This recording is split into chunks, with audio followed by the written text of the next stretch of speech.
get that one right?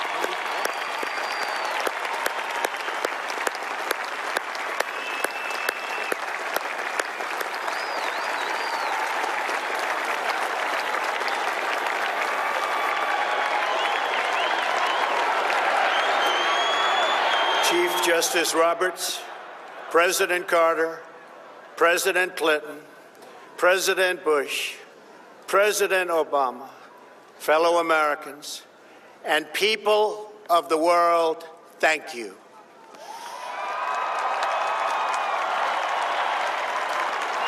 We, the citizens of America, are now joined in a great national effort to rebuild our country and restore its promise for all of our people. Together, we will determine the course of America and the world for many, many years to come. We will face challenges. We will confront hardships, but we will get the job done. Every 4 years, we gather on these steps to carry out the orderly and peaceful transfer of power. And we are grateful to President Obama and First Lady Michelle Obama for their gracious aid throughout this transition. They have been magnificent. Thank you.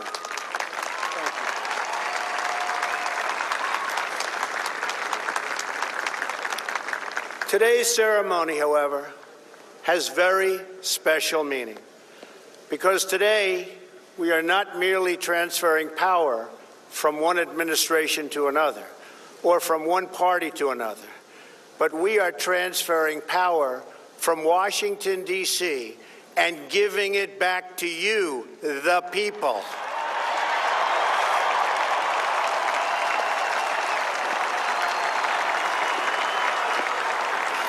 For too long, a small group in our nation's capital has reaped the rewards of government while the people have borne the cost. Washington flourished, but the people did not share in its wealth. Politicians prospered, but the jobs left and the factories closed. The establishment protected itself, but not the citizens of our country.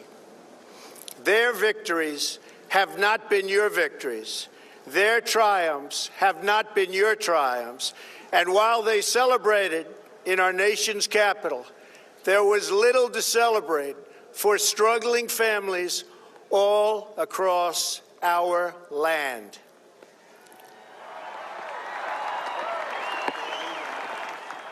That all changes starting right here and right now, because this moment is your moment. It belongs to you.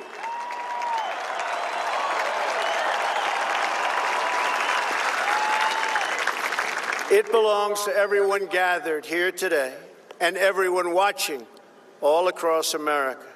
This is your day. This is your celebration. And this, the United States of America, is your country.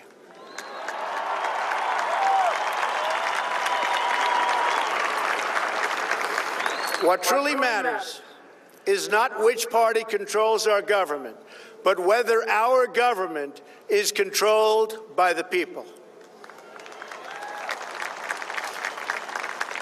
January 20th, 2017 will be remembered as the day the people became the rulers of this nation again.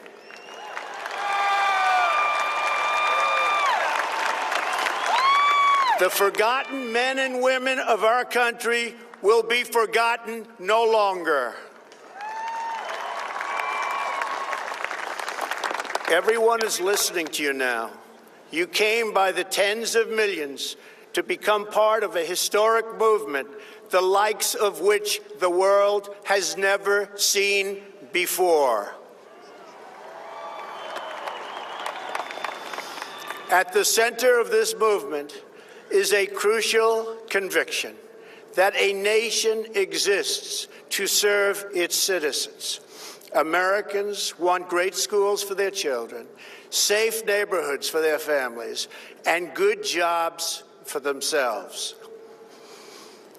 These are just and reasonable demands of righteous people and a righteous public. But for too many of our citizens, a different reality exists. Mothers and children trapped in poverty in our inner cities, rusted out factories scattered like tombstones across the landscape of our nation, an education system flush with cash, but which leaves our young and beautiful students deprived of all knowledge. And the crime, and the gangs, and the drugs that have stolen too many lives and robbed our country of so much unrealized potential. This American carnage stops right here and stops right now.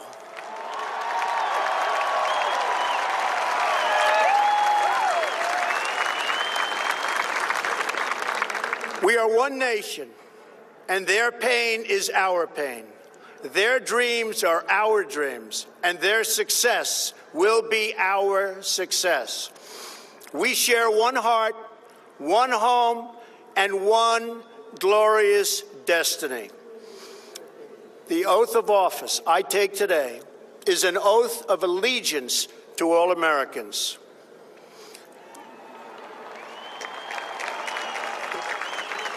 For many decades, we've enriched foreign industry at the expense of American industry, subsidized the armies of other countries while allowing for the very sad depletion of our military. We've defended other nations' borders while refusing to defend our own.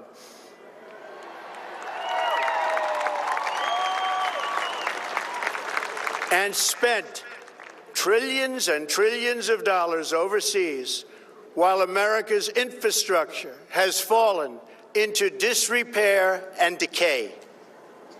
We've made other countries rich while the wealth, strength, and confidence of our country has dissipated over the horizon. One by one, the factories shuttered and left our shores, with not even a thought about the millions and millions of American workers that were left behind. The wealth of our middle class has been ripped from their homes and then redistributed all across the world. But that is the past, and now we are looking only to the future.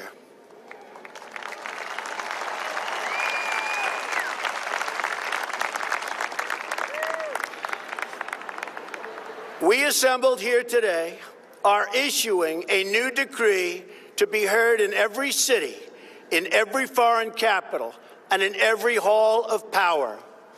From this day forward, a new vision will govern our land. From this day forward, it's going to be only America first. America first.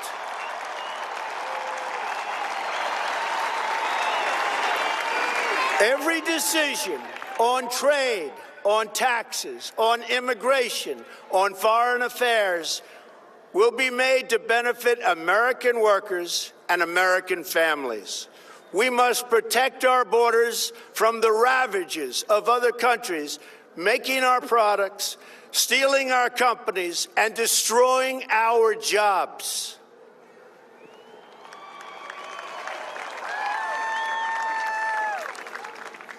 Protection will lead to great prosperity and strength.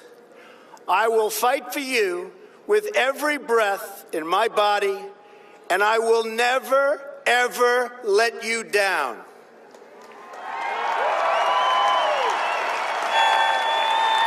America will start winning again, winning like never before. We will bring back our jobs. We will bring back our borders. We will bring back our wealth, and we will bring back our dreams.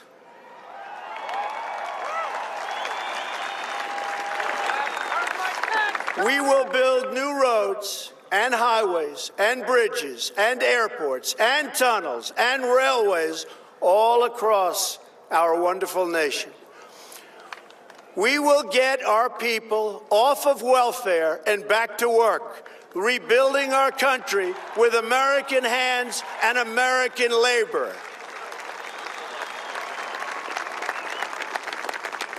We will follow two simple rules: buy American and hire American.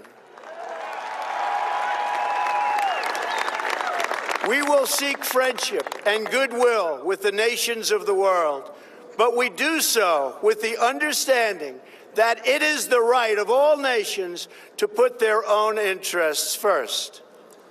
We do not seek to impose our way of life on anyone, but rather to let it shine as an example. We will shine for everyone to follow.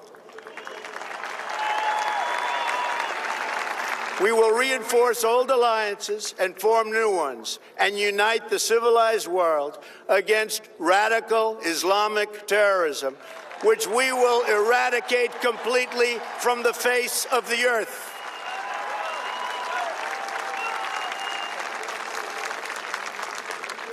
At the bedrock of our politics will be a total allegiance to the United States of America. And through our loyalty to our country, we will rediscover our loyalty to each other. When you open your heart to patriotism, there is no room for prejudice.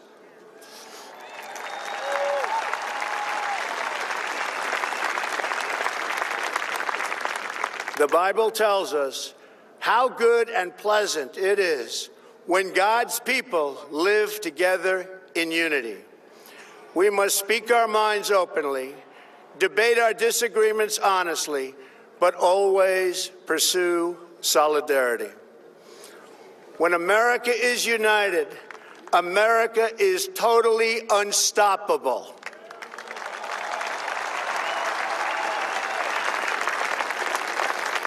There should be no fear.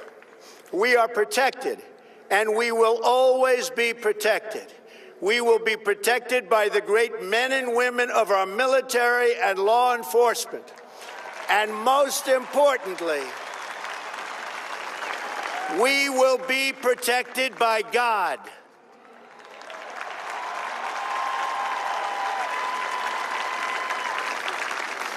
Finally, we must think big and dream even bigger. In America, we understand that a nation is only living as long as it is striving. We will no longer accept politicians who are all talk and no action, constantly complaining but never doing anything about it.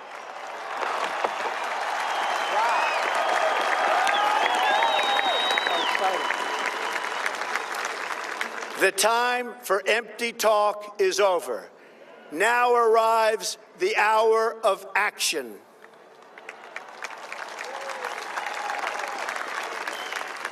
Do not allow anyone to tell you that it cannot be done.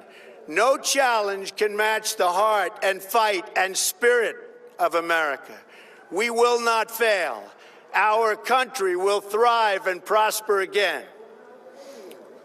We stand at the birth of a new millennium, ready to unlock the mysteries of space, to free the earth from the miseries of disease, and to harness the energies, industries, and technologies of tomorrow. A new national pride will stir our souls, lift our sights, and heal our divisions. It's time to remember that old wisdom our soldiers will never forget, that whether we are black or brown or white, we all bleed the same red blood of patriots.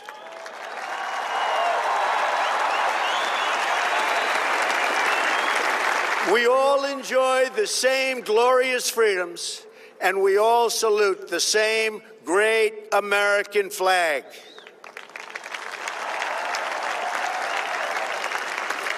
And whether a child is born in the urban sprawl of Detroit or the windswept plains of Nebraska, they look up at the same night sky, they fill their heart with the same dreams, and they are infused with the breath of life by the same Almighty Creator.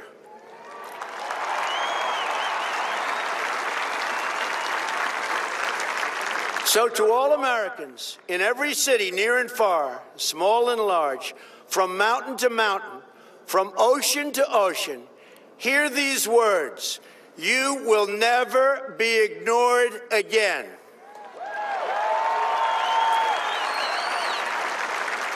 Your voice, your hopes, and your dreams will define our American destiny. And your courage and goodness and love will forever guide us along the way. Together, we will make America strong again. We will make America wealthy again. We will make America proud again. We will make America safe again. And yes, together, we will make America great again. Thank you, God bless you, and God bless America. Thank you. God bless America.